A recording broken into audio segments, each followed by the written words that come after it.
Ê,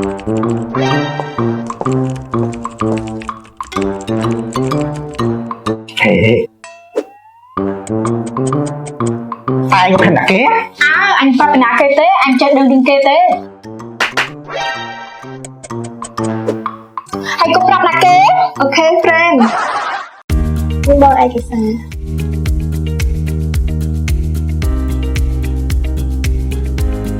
Bên nhà mình ấy thì đó. Các chồng chị có môn mấy á, đừng rời thôi các chồng bay có xuống không về tầm mũi. ដូចជាក្រសួងពាណិជ្ជកម្មអគ្គនាយកដ្ឋានពន្ធដារក្រសួងការងារនិងបណ្ដុះបណ្ដាលវិជ្ជាជីវៈកាន់តែពិសេសជាងនេះទៅទៀតការចុះបញ្ជីក្រុមហ៊ុនថ្មីជាមួយ LBC ឥឡូវនេះលោកអ្នកនឹងទទួលបាននៅការចុះបញ្ជីបសសប្រកាសពន្ធប្រចាំខែចំនួន1ខែដែលឥតគិតថ្លៃ